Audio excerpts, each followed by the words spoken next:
पटेल बृहन मुंबई महानगर पालिका virtual class की ओर से आप सबका हार्दिक स्वागत करता हूं। बच्चों, वैश्विक महामारी के चलते इस वर्ष पठन पाठन का कार्यक्रम प्रभावित हो रहा है। ऐसे में हमारी बृहन मुंबई महानगर पालिका ने प्रत्येक विद्यार्थी तक ऑनलाइन शिक्षण पहुंचाने की व्यवस्था की है। तो आइए बच्चों शुरू करते हैं। तो बच्चों, कक्षा 10वीं में आज हम पढ़ेंगे भूगोल यानी ज्योग्राफी। तो बच्चों, आज हम देखेंगे जनसंख्या पार्ट 2 यानी पॉपुलेशन पार्ट 2 आज हम देखने वाले हैं। तो बच्चों, इसके पहले हम पार्ट 1 पढ़ चुके हैं। तो बच्चों, मैं CS Patel virtual training centre Dadar Mumbai से। आइए बच्चों आगे बढ़ते हैं। चलिए बच्चों, जैसा कि आप जानते हैं कि हम कक्षा 10वीं में भारत और ब्राज़ील का तुलनात्मक अध्ययन पूरे वर्ष भर करने वाले हैं, राइट। तो बच्चों, हम आपको बार बार याद दिलाते हैं, राइट, ध्यान रखिए। तो चलिए, भारत और ब्राज़ील की जो स्थिति है ये अपने दिमाग में हमेशा रखिए कि जहां भारत के बीचों बीच 23.5 अंश उत्तरी अक्षांश रेखा अर्थात कर्क रेखा होकर गुजरती है, वहीं बच्चों देख सकते हैं ब्राज़ील की अगर बात करें तो ब्राज़ील में 23.5 अंश दक्षिणी अक्षांश रेखा, राइट, हमेशा अपने दिमाग में रखिए। ये यहाँ पे स्क्रीन पर आप देख सकते हैं बच्चों 23.5 अंश दक्षिणी अक्षांश रेखा जो कि ब्राज़ील से होकर के गुजर रही है, ये आपको ध्यान रखना है। और हम भारत की बात कर रहे थे तो यहाँ भी आपको ध्यान रखना है कि जो कि 23.5 अंश उत्तरी अक्षांश रेखा अर्थात कर्क रेखा। बच्चों, जैसा कि आप जानते हैं ब्राज़ील से एक और रेखा होकर गुजरती है और वो है शून्य अंश अक्षांश रेखा अर्थात इक्वेटर यानी भूमध्य रेखा। तो ब्राज़ील के उत्तरी हिस्से से आप देख सकते हैं ये शून्य अंश अर्थात जो इक्वेटर की हम बात कर रहे हैं भूमध्य रेखा कहिए, या बच्चों पृथ्वी चूंकि गोल है तो उस दृष्टिकोण से जब आप देखेंगे ये 3 डायमेंशन के हिसाब से तो आप उसे विषुवत वृत्त कहते हैं, राइट, ये ध्यान रखना है। तो चलिए बच्चों, इसी क्रम में हम और आगे बढ़ेंगे। बच्चों, भारत और ब्राज़ील का तुलनात्मक अध्ययन हम कर रहे हैं, तो ध्यान रखिए भारत को आप बाईं ओर देख पा रहे हैं, ब्राज़ील को दाहिनी ओर आप जो पॉलिटिकल मैप है उसे देख पा रहे हैं, राइट। तो चलिए बच्चों, इसका आड़ा खड़ा अपने दिमाग में रखिए। आइए हम थोड़ा सा रिवाइज करते हुए आगे बढ़ेंगे। तो बच्चों, अगर भारत की बात करें इंडिया के लेटेस्ट मैप की तो स्क्रीन पर अपडेटेड मैप आप देख पा रहे हैं, राइट। तो स्क्रीन पर ध्यान से देख लीजिए। तो बच्चों, हम बात कर रहे हैं भारत और ब्राज़ील की। तो भारत की जो प्राकृतिक संरचना और अपवाह तंत्र हम बच्चों पढ़ चुके हैं। ये भी आपको ध्यान रखना है कि भारत में पर्वतीय क्षेत्र कहाँ है, पठारी क्षेत्र कहाँ है, मैदानी क्षेत्र कहाँ है, राइट, ये और समुद्र के तटवर्ती मैदानी क्षेत्रों की बात करें या बच्चों जो उसके आइलैंड है जैसे लक्षद्वीप की बात करें, अंडमान निकोबार द्वीप समूह की बात करें, ये आपको अच्छी तरह से ध्यान रखना है। चलिए बच्चों, हम थोड़ा सा रिवाइज करते और आगे बढ़ रहे हैं। तो भारत की जो मुख्य भौगोलिक अगर वितरण के संदर्भ में देखें, जहां आप उत्तर की ओर हिमालय देख पा रहे हैं, और मैदानी क्षेत्र की बात करें तो विस्तृत मैदानी क्षेत्र, इसके साथ तटीय मैदान और जो पेंसुलर एरिया है प्रायद्वीपीय क्षेत्र, ये आपको ध्यान रखें। इसके अलावा जो लक्षद्वीप और अंडमान निकोबार द्वीप समूह की बात करते हैं, ये आपको ध्यान रखना है। तो बच्चों, थोड़ा सा रिवीजन करते हैं, पढ़ रहे हैं हम आज पढ़ने वाले हैं पॉपुलेशन यानी जनसंख्या पार्ट 2 देखने वाले। तो थोड़ा सा रिवाइज कर लेंगे, पिछली बार हमने पढ़ा था। तो बच्चों, किसी भी देश के लिए जनसंख्या एक महत्वपूर्ण संसाधन होती है, राइट, ये ध्यान रखना है। जब हम बात करते हैं जनसंख्या की तो एक महत्वपूर्ण संसाधन के रूप में किसी भी देश की आर्थिक एवं सामाजिक प्रगति हेतु जनसंख्या एवं उसकी गुणवत्ता महत्वपूर्ण कारक होती है। चलिए बच्चों, हम ध्यान रखेंगे इसका और आगे थोड़ा सा और रिवाइज करते बढ़ेंगे। बच्चों, पिछली बार अर्थात पार्ट 1 में हमने इसे विस्तार से देखा था।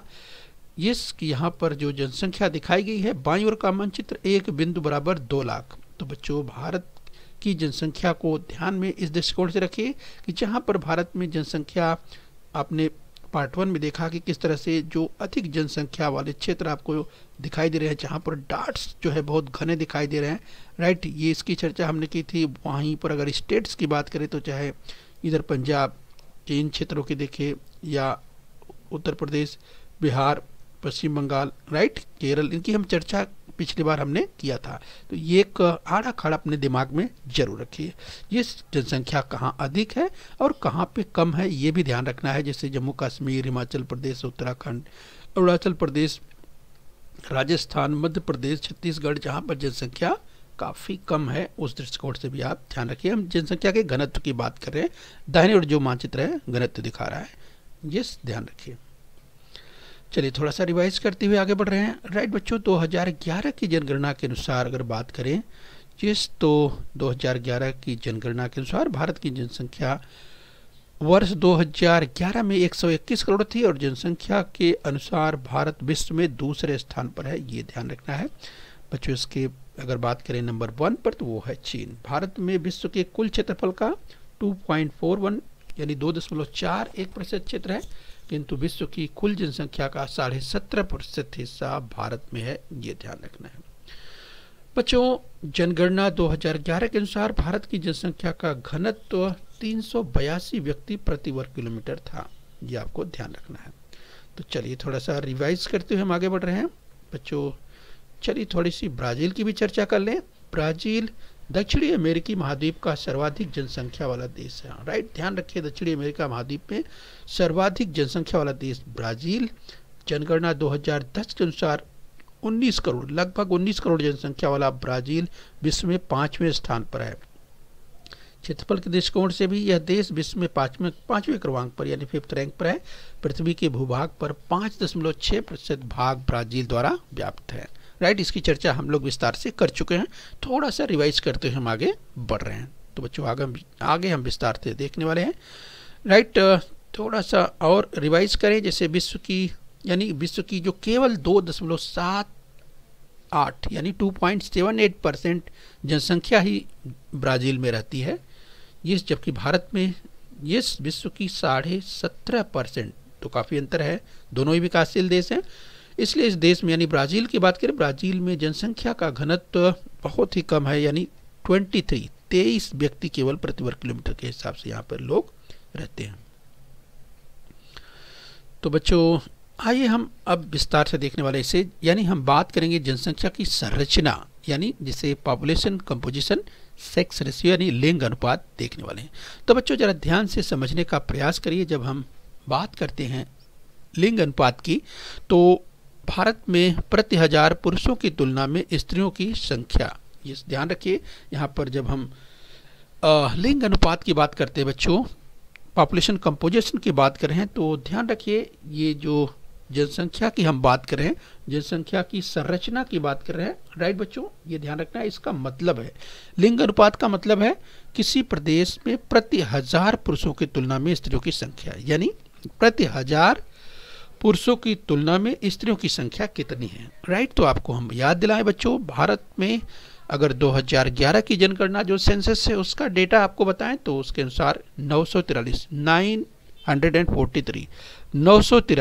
यानी 943 स्त्रियां, यस, यानी 1000 पुरुषों की तुलना में 943। तो बच्चों ध्यान रखिए, इसमें अगर बात करें केरल में, यानी केरल में 1000 यानी 1000 अगर पुरुषों की तुलना में देखा जाए तो महिलाओं की संख्या वहाँ पे अधिक, अर्थात हम बात कर रहे हैं केरला में, जो कि, और अगर कम देखा जाए तो हरियाणा में तो सबसे कम यानी बहुत ही कम। तो प्रदेशों में भी अलग अलग स्थिति है, ये भी ध्यान रखना है। बट भारत की अगर बात करें तो भारत में जो 1000 पुरुषों की तुलना में महिलाओं की संख्या 943 2011 के सेंसस के अनुसार। यस बच्चों, लेकिन आइए बच्चों अब जरा हम यहाँ ध्यान से देखते हैं।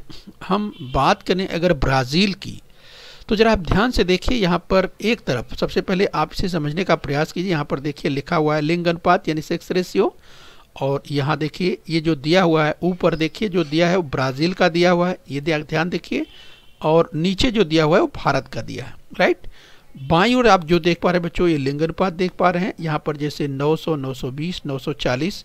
राइट, तो यहाँ पर जो दिया हुआ नीचे दिया है ईयर यानी वर्ष दिया है, ये आप देख सकते हैं। जैसे वर्ष 1961, 1971, 1981, राइट, और यहाँ 2011 तक। तो भारत में ही जरा आप देख लीजिए, आपको दिखाई दे रहा है बच्चों 940 के रेशियो में ही आपको दिखाई दे रहा है। यानी यहाँ से लेकर के यहाँ तक आप देखेंगे तो 940 से 960 के बीच में, यानी आप इसी की रेशियो में यहाँ देख रहे हैं।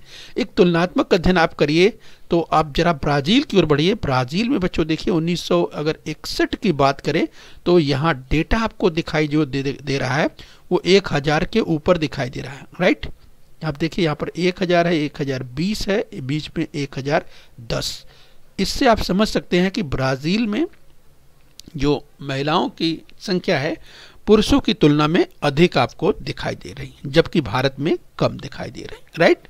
तो जो बच्चों ध्यान से देखिए, जो अगर आलेख की बात करें इसको आप अच्छी तरह अपने दिमाग में रखिए।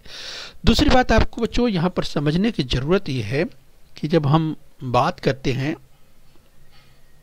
जनसंख्या संरचना की तो दोनों देशों के जनसंख्या के संदर्भ में आप ध्यान से देखेंगे तो आपको पता चलेगा कि पिछले कई दशकों से ब्राज़ील में लिंग अनुपात 1000 से अधिक आपको दिखाई दे रहा है, राइट।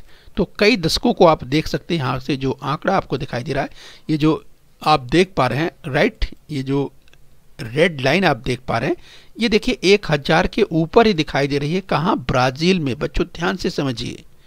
और जबकि आप भारत में देखेंगे तो वो 1000 के नीचे, काफ़ी नीचे, जबकि 1000 देखिए यहाँ पे है, उसकी तुलना में काफ़ी नीचे है। यानी ब्राज़ील की तुलना में जो लिंग अनुपात की बात कर रहे हैं, इस यानी पुरुषों की तुलना में महिलाओं की संख्या बच्चों भारत में काफ़ी कम है, ये आप देख सकते हैं। तो बच्चों इसके अलावा अगर हम ये देखें कि ब्राज़ील में वर्ष 2001 के पश्चात स्त्रियों की संख्या में पुरुषों की अपेक्षा उल्लेखनीय वृद्धि हुई है। यानी बच्चों आप देखिए इसकी तुलना में, यानी 2001 का अगर डेटा आप देखते हैं ब्राज़ील का, तो जरा ध्यान से देखिए यहाँ के बाद से तेज़ी से, यानी इसका जो कह सकते हैं कि जो यहाँ पर आप 1000 देख रहे थे जो लिंग अनुपात, उसमें तेज़ी से बढ़ोतरी हुई है। और देखिए किस तरह से ग्राफ है वो तेज़ी से इस तरह से ऊपर बढ़ा है। यानी बच्चों आप समझ सकते हैं कि ये जो है ग्राफ तेज़ी से ऊपर दिखाई दे रहा है। यस, तो ये अंतर आपको दोनों देशों के बीच में दिखाई दे रहा है। यस, तो ब्राज़ील में स्त्रियों की संख्या सदैव ही पुरुषों की तुलना में अधिक रही है, लेकिन भारत में अनुपात कम दिखाई दे रहा है। ये आपको ध्यान रखना है, परीक्षा में पूछा जा सकता है। तो चलिए और प्रश्न किस तरह के बनते हैं ये भी हम देख लेते हैं, राइट। हम पॉपुलेशन कंपोजिशन की बात कर रहे हैं, यानी लिंग अनुपात की बात कर रहे हैं। बच्चों भारत में पुरुषों की संख्या स्त्रियों से की संख्या से, यानी पुरुषों की संख्या से अगर बात करें स्त्रियों की तुलना में हमेशा अधिक आपको दिखाई दे रही है। भारत में कई दशकों से लिंग अनुपात में उतार चढ़ाव दिखाई दे रहा है, राइट, ये ध्यान रखना है। आइए बच्चों इस क्रम में हम और आगे बढ़ते हैं और अब हम देखने का प्रयास करेंगे। यस बच्चों, इस क्रम में हम देखने का प्रयास करते हैं आयु लिंग पिरामिड, यानी एज एंड सेक्स पिरामिड की हम बात करेंगे। तो बच्चों हम समझने का प्रयास करते हैं जनसंख्या की आयु संरचना के आधार पर ब्राज़ील की जनसंख्या वृद्धत्व की ओर झुक रही है, किंतु ऐसी परिस्थिति भारत में अभी नहीं दिखाई दे रही। तो बच्चों जरा ध्यान से आप देखने का प्रयास कीजिए। अगर हम बात कर रहे हैं जनसंख्या की दृष्टिकोण से, अगर आयु लिंग पिरामिड स्क्रीन पर आप देखिए बच्चों तो ब्राज़ील का दिया हुआ है, यहाँ देखिए लिखा ब्राज़ील 2016, भारत 2016। ये जो डेटा है 2016 का है, ये आपको ध्यान में रखना है। बाईं ओर आप देखिए यहाँ पर एज ग्रुप दिया हुआ है, यानी समूह, जो आयु समूह दिया हुआ है, ऊपर है ब्राज़ील का, नीचे है भारत का, ये आप ध्यान रखिए। और जो एज ग्रुप आपको दिखाई दे रहा है, राइट, उसमें एज ग्रुप में अगर आप ध्यान से देखेंगे तो बच्चों आपको ये जो डेटा दिखाई दे रहा है, जैसे 0 वर्ष से 4 वर्ष, फिर इस तरह से आगे 5 से 9, फिर 10 से 14, यानी इस तरह से बच्चों आप देखिए आपको दिखाई दे रहा है 0 से 4। अब अगर आप ध्यान से देखिए जो यहाँ पे आपको दिखाई दे रहा है 0 से 4, और ये जो नीचे आपको दिखाई दे रहा है वो जनसंख्या का प्रतिशत दिखाई दे रहा है, राइट, ध्यान रखिए, यह प्रतिशत दिखाई आपको दे रहा है, ये ध्यान रखिए। और क्या ध्यान रखेंगे, जो दिया हुआ है ब्लू कलर में आप देख पा रहे हैं, ये ब्लू कलर में यहाँ दिया हुआ है पुरुष का, ये ध्यान रखना है। और स्त्री का जो डेटा हुआ है दिया हुआ है वो रेड में दिया हुआ है, राइट। तो ये भी आपको ध्यान रखना है। कि पुरुषों का जो डेटा है वो ब्लू कलर में है, महिलाओं का डेटा जो दिया है वो रेड में दिया है। तो बच्चों आप जरा ध्यान से समझने का प्रयास कीजिए। अगर एज ग्रुप की बात करें तो आप देखिए नीचे जो है क्या दिया हुआ, जनसंख्या प्रतिशत दिया हुआ है। राइट बच्चों, जरा ध्यान से आप समझिए। तो आप देखेंगे तो आपको दिखाई देगा कि यहाँ पर देखिए बीच में ये जो है शून्य शून्य दिखाई दे रहा है। राइट, चूंकि इसके इधर आपको आप देखिए दिया हुआ है, अगर आप ध्यान से देखिए तो दिया हुआ है 2, 4, 6, यानी ये 2%, 4%, 6%। उसी तरह से अगर पुरुषों की ओर देखिए 2%, 4%, 6%, वही यहाँ भी दिया हुआ है। यहाँ देखिए शून्य शून्य है, 2%, 4% और 6%। ठीक है, इसी तरह से महिलाओं का भी दिया हुआ है। अब बच्चों जरा आप ध्यान से देखिए, ये 2016 के डेटा को हम देख रहे हैं। जरा भारत को देखिए तो भारत में क्या स्थिति थी 2016 में बच्चों। यस, हम आयु की बात कर रहे हैं, जिसमें एज ग्रुप ध्यान से देखिए तो 0 से 4 देखिए, 0 से 4 वर्ष, फिर 5 से 9 वर्ष। राइट, फिर आप देखिए 10 से 14। तो बच्चों जो ये देख रहे हैं, या अगर यहाँ पर आप देखेंगे तो चूंकि यहाँ पे 4 है, राइट, तो यहाँ पे 6 है, तो यहाँ पे 5 के आसपास यहाँ पे आपको मिलेगा, यानी 5%। यानी बच्चों आप जरा ध्यान से देखिए तो 10 से 14, उसके ऊपर देखिए आपको जो दिखाई दे रहा है, राइट, 10 से 14 के ऊपर आप देखिए तो 15 से आपको 19 दिखाई दे रहा है। राइट, 15 से 19 और 20 से इस तरह से आपको जो ये देखिए, यानी अगर हम ऐसे पुरुषों की बात करें, यानी जो कह सकते हैं कि ऐसे पुरुषों की अगर युवा वर्ग की बात करें, राइट, तो आप देखिए बच्चों अगर युवा वर्ग की बात करें तो आप देखेंगे कि भारत में ये परसेंटेज आपको अधिक दिखाई दे रहा है, यानी यहाँ पर आप देखिए। लेकिन बच्चों तुलनात्मक रूप में जरा ब्राज़ील में देखिए, तो ब्राज़ील में देखिए जो 4% की लाइन है पुरुषों में, आप देखिए ये देखिए थोड़ा सा ही आपको दिखाई दे रहा है, जबकि भारत में ये आपको अधिक दिखाई दे रहा है। यानी इससे पता चलता है कि भारत में अगर एज ग्रुप की बात करें, अगर जो युवा पुरुष हैं, अगर उनकी संख्या अगर देखा जाए तो कहीं भारत में अधिक दिखाई देते हैं। राइट, ध्यान रखिए परीक्षा में इस तरह का प्रश्न बनता है, वो आपको ध्यान रखना है। तो भारत में युवाओं का प्रमाण अधिक दिखाई दे रहा है। राइट, ये आपको ध्यान रखना है, जबकि ब्राज़ील में युवाओं का प्रमाण कम दिखाई दे रहा है। इससे ये आपको ध्यान रखना है। इसके अलावा बच्चों जनसंख्या की इसका मतलब यह है कि भारत में जो कार्यशील जनसंख्या है, अगर युवाओं का प्रमाण अधिक है, इसका मतलब कार्यशील जनसंख्या भारत में अधिक है। राइट, ये आपको ध्यान रखना है, परीक्षा में इस तरह का प्रश्न पूछा जा सकता है। यस, तो महिलाओं के संदर्भ में अगर आप देखें तो यहाँ पर आप देख सकते हैं, महिलाओं के संदर्भ में अगर ब्राज़ील में देखें तो आप एज ग्रुप में भी अगर आप देखें तो यहाँ भी आप देख सकते हैं कि जो 5 से आगे, तो आप देखिए बहुत थोड़ा सा ही आपको दिखाई देगा, इस एज ग्रुप में आपको दिखाई दे रहा है, थोड़ा सा अधिक आपको दिखाई दे रहा है। जबकि भारत में आप देखिए तो भारत में आपको इसी एज ग्रुप में यहाँ से आप देखिए तो इस ओर आपको अधिक दिखाई दे रहा है। तो ब्राज़ील की तुलना में यहाँ भी भारत में ये जो महिलाओं का है, यहाँ भी आप देख सकते हैं महिलाओं की जो संख्या है आपको अधिक दिखाई दे रही है। तो ये तुलनात्मक अध्ययन आपको जरा ध्यान देना है। आइए बच्चों, इसी क्रम में हम और आगे बढ़ते हैं और हम देखने का प्रयास करते हैं जनसंख्या वृद्धि यानी पॉपुलेशन ग्रोथ रेट देखने का प्रयास करते हैं। तो बच्चों अगर जनसंख्या ग्रोथ रेट की बात करें तो ब्राज़ील में जनसंख्या की दर यानी वृद्धि की दर काफ़ी कम हो गई है। जरा ध्यान से आप देखिए, भारत में ऐसी स्थिति नहीं दिखाई दे रही है।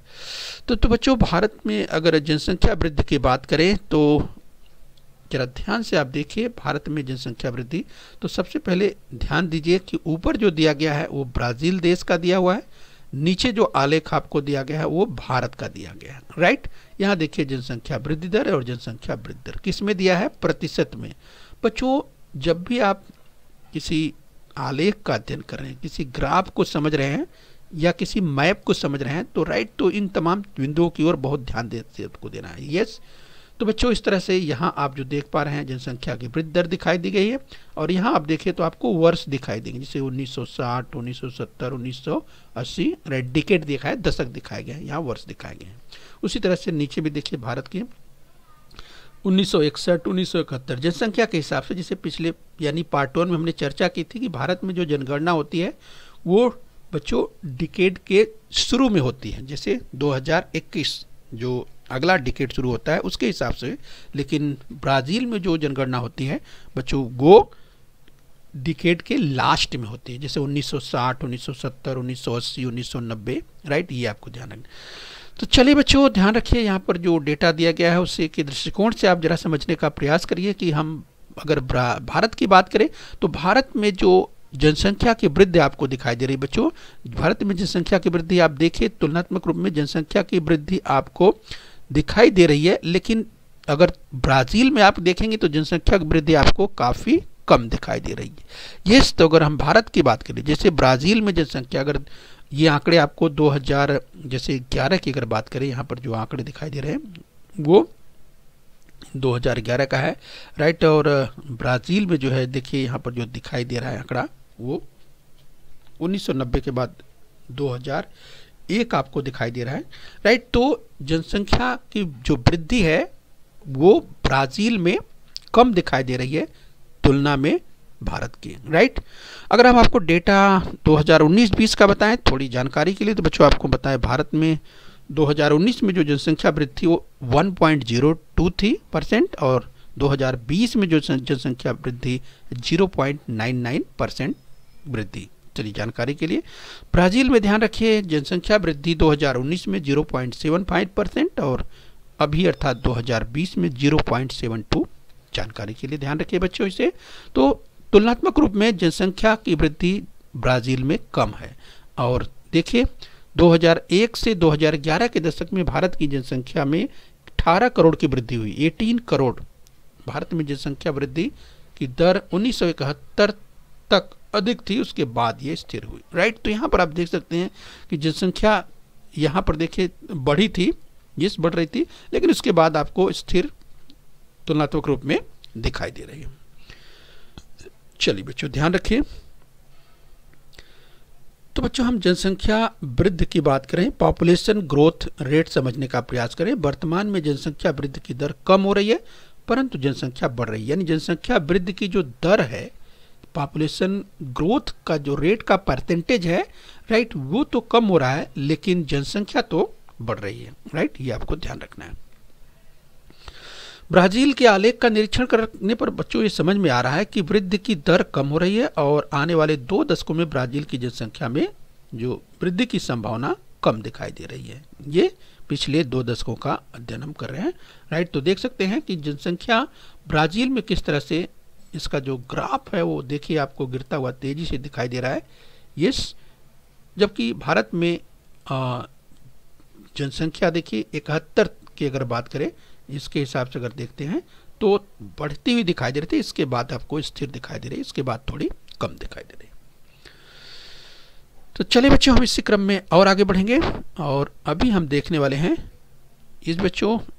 हम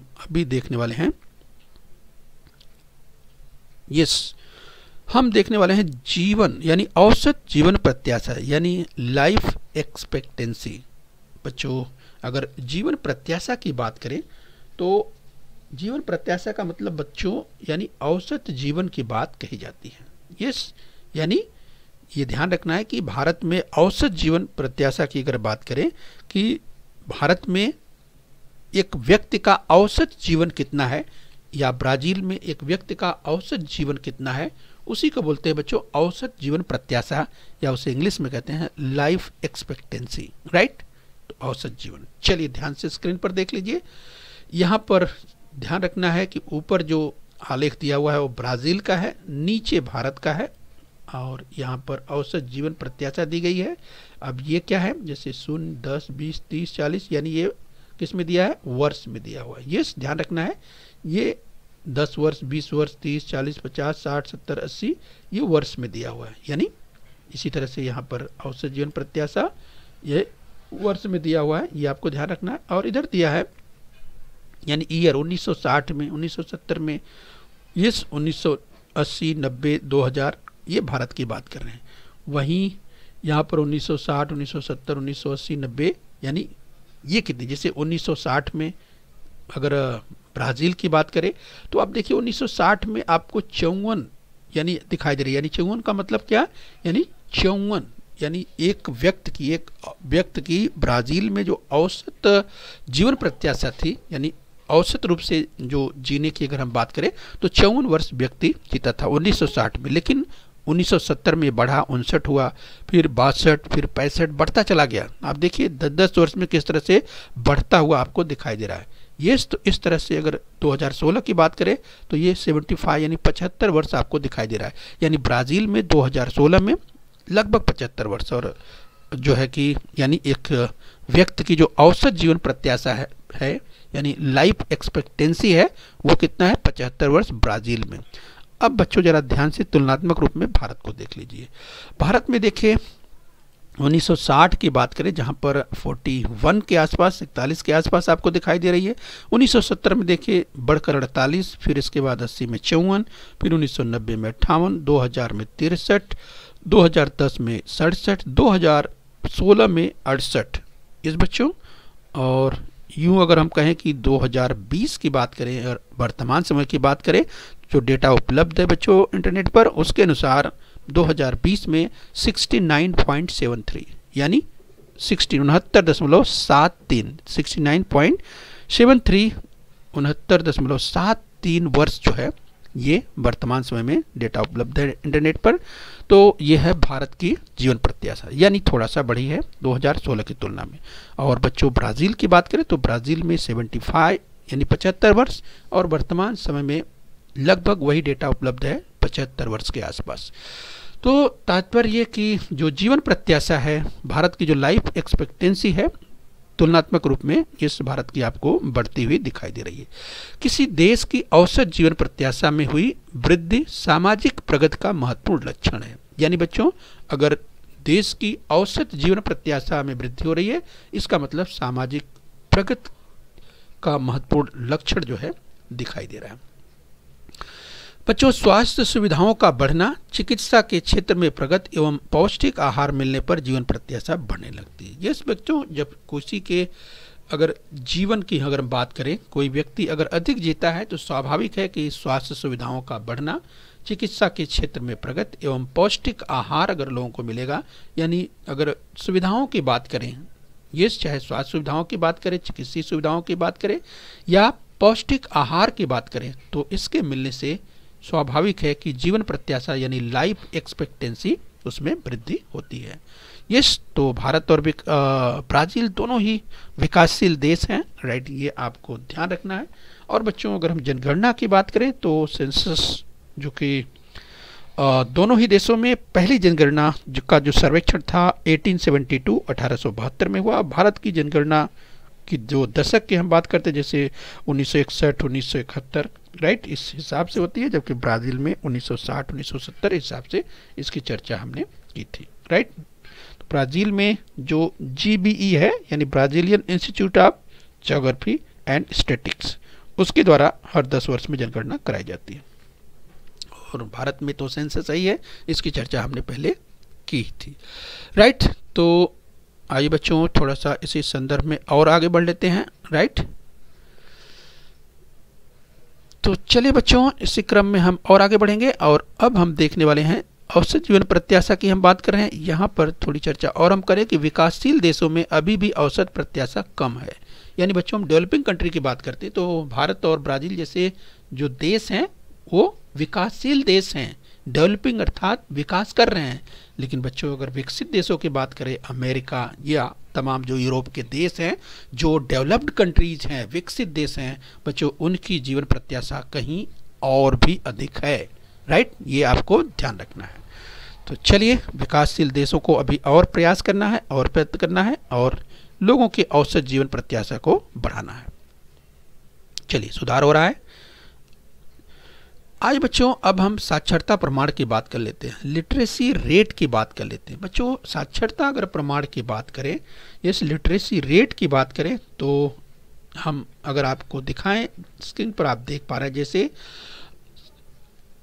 ऊपर का जो आलेख आपको दिखाई दे रहा है बच्चों ब्राज़ील का है, नीचे जो दिखाई दे रहा है वो भारत का है। ये इस अगर लेफ्ट साइड में आप देखते हैं बच्चों साक्षरता प्रमाण दिया हुआ है, यस, जैसे 0, 20, 40, 60, 80, 100 यानी जो लिटरेसी रेट ये देखना है।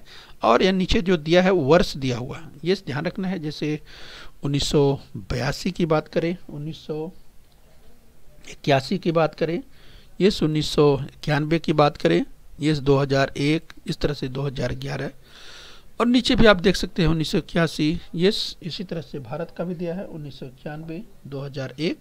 तो ज़रा ध्यान से देखिए, अगर लिटरेसी रेट की बात करें तो ब्राज़ील में देखिए 1981 की बात करें बच्चों, तो आपको कितना दिखाई दे रहा है? यहाँ पर देखिए 74.6 दिखाई दे रहा है, जबकि भारत में देखिए कितना था, 40.8। यानी बच्चों यहाँ पर तुलनात्मक रूप में आप देखते हैं तो ब्राज़ील कहीं जो साक्षरता की बात करें, लिटरेसी रेट की बात करें, तो कहीं भारत से आपको आगे दिखाई दे रहा है। राइट, तुलनात्मक रूप में देखिए भारत में लिटरेसी रेट जो है वो भी बढ़ता हुआ दिखाई दे रहा है। यस, तो बच्चों अगर बात करें 1991 फिर 2001, राइट, बढ़ते बढ़ते आप स्क्रीन पर देखिए जो डेटा दिया हुआ है, यस 2016 का दिया हुआ है। यस, 2016 में देखिए जो लिटरेसी रेट है, अगर भारत की बात करें वो 72.2 बढ़ता हुआ आपको दिखाई दे रहा है। और जरा आप ब्राज़ील की बात करें तो ब्राज़ील में आप देखिए 92.6 यानी तुलनात्मक रूप में आप ब्राज़ील में देख सकते हैं जहाँ पे लिटरेसी रेट या जो साक्षरता प्रमाण का दर है, ये साक्षरता प्रमाण जो है वो आपको अधिक दिखाई देती है। लिटरेसी रेट ब्राज़ील में तुलनात्मक रूप में आपको अधिक दिखाई दे रहा है। तो बच्चों परीक्षा में जो प्रश्न पूछा जाएगा उसको आपको ध्यान देना है और बड़ी ही सावधानी से उत्तर देना है, राइट, ध्यान रखना है। और हमने यूनिट्स की बात की थी कि आपको जो बताना है उसको आपको पूरे में उत्तर देना है। पूरे में अर्थात जो यूनिट्स पूछी जाएगी, जो इकाई पूछी जाएगी, वो उसे आपको पूरी तरह से बताना है। चाहे प्रतिशत की बात हो या चाहे वर्ष की बात हो, उसको आपको पूरी तरह से लिखना होता है। राइट बच्चों, तो आप ध्यान रखें और निश्चित रूप से ऐसे प्रश्नों के उत्तर में आपको मार्क्स जो अंक दिए जाते हैं वो पूरे दिए जाते हैं, लेकिन आपको ध्यान रखना है कि आपको उत्तर पूरी तरह से लिखना है, ये अभी आपको ध्यान रखना है। तो चलिए बच्चों, आइए अब हम थोड़ा सा अभ्यास कर लेंगे। बच्चों हमने पॉपुलेशन पार्ट 2 का अध्ययन कर लिया है। तो चलिए स्क्रीन पर एक कथन आपको दिखाई दे रहा है, जरा ध्यान से सोचिए। पिछले कई दशकों से ब्राज़ील में लिंग अनुपात 1000 से अधिक है। तो क्या ये कथन सत्य है? बच्चों मुझे लगता है कि आज का पाठ पढ़ने के बाद आपको तुरंत समझ में आ गया होगा और आपने उत्तर दे दिया होगा। तो चलिए उत्तर टैली कर लीजिए। यस, ये कथन बिल्कुल सत्य है। ब्राज़ील में पिछले कई दशकों से लिंग अनुपात अधिक है, ये हमने पाठ में पढ़ा। आइए कथन और देख लेते हैं। तो बच्चों ध्यान से देखिए, भारत में वृद्धों का, यानी वृद्ध का मतलब बूढ़े लोगों का, भारत में वृद्धों का प्रमाण अधिक है। बच्चों याद कीजिए, भारत में वृद्धों का प्रमाण अधिक है। आपको याद आ गया होगा कि क्या ये कथन सत्य है। हमने काफी चर्चा की थी इस पे और आपको ध्यान आया होगा कि ये कथन गलत है, असत्य है। तो बच्चों इसे सत्य करके लिखना है। यदि कथन असत्य है तो सत्य करके लिखना भी है। तो चलिए सत्य कर लीजिए। क्या लिखेंगे आप बच्चों? भारत में युवाओं का प्रमाण अधिक है। तो इस तरह से इस कथन को सत्य करके लिखना है कि भारत में युवाओं का प्रमाण अधिक है। बच्चों हमने इसका विस्तार से अध्ययन आज किया है। यस, तो चलिए थोड़ा और आगे बढ़ते हैं, अगला कथन देखते हैं। तो बच्चों अगला कथन स्क्रीन पर आपके ये रहा, ब्राजील में जनसंख्या वृद्धि की दर काफी कम हो गई है। भारत में ऐसी स्थिति अभी नहीं है। इस बच्चों जब हम पॉपुलेशन ग्रोथ की बात कर रहे थे तो आपने देखा था, इस बच्चों आप याद कीजिए कि ब्राजील में जनसंख्या वृद्धि की दर काफी कम हो गई है, भारत में ऐसी स्थिति अभी नहीं है। यस, तो आपको याद आ गया होगा, बिल्कुल ये कथन सत्य है कि जहां ब्राजील में जनसंख्या वृद्धि की दर काफी हो गई है, जबकि भारत में ऐसी स्थिति अभी नहीं है। कम हो रही है लेकिन तुलनात्मक रूप में ब्राजील से कहीं कम है। तो चलिए लास्ट में और कथन ले लेते हैं, ध्यान से देखिए। और ये कथन है, ब्राजील के आलेख का निरीक्षण करने पर यह समझ में आता है कि वृद्धि की दर कम हो रही है और आने वाले 2 दशकों में ब्राजील की जनसंख्या में वृद्धि होने की संभावना बिल्कुल कम है। राइट, इसकी भी हमने चर्चा की थी। यस बच्चों, इस जब आलेख आपने देखा था तो आपको याद होगा कि जनसंख्या वृद्धि के आलेख में आपने देखा था कि आने वाले 2 दशकों में यानी अगले 20 वर्षों की अगर बात करें तो ब्राज़ील की जनसंख्या में वृद्धि होने की संभावना कम है। इस बच्चों इसकी भी चर्चा हमने की थी, तो आपको याद आ गया होगा और अपने उत्तर मिला लीजिए, ये कथन बिल्कुल सत्य है। तो चलिए बच्चों, हम उम्मीद करते हैं कि जनसंख्या यानी पॉपुलेशन पार्ट 2 आपने अच्छे से समझ लिया है। और बच्चों, बृहन मुंबई महानगर पालिका के इस चैनल को सब्सक्राइब कर लीजिए और बच्चों खूब मेहनत से पढ़िए, चूँकि अधिक से अधिक अंक प्राप्त करना है, अपने स्वास्थ्य का ध्यान रखना है, तो निश्चित रूप से इसे ध्यान रखिए और खूब मेहनत करिए। ओके बच्चों। बृहन मुंबई महानगर पालिका के इस चैनल को सब्सक्राइब कर लीजिए और बेल आइकन प्रेस कर लीजिए। तो बच्चों, हम उम्मीद करते हैं यहाँ तक आपने समझ लिया है। आगे फिर मिलेंगे। आज के लिए इतना ही। Thank you very much.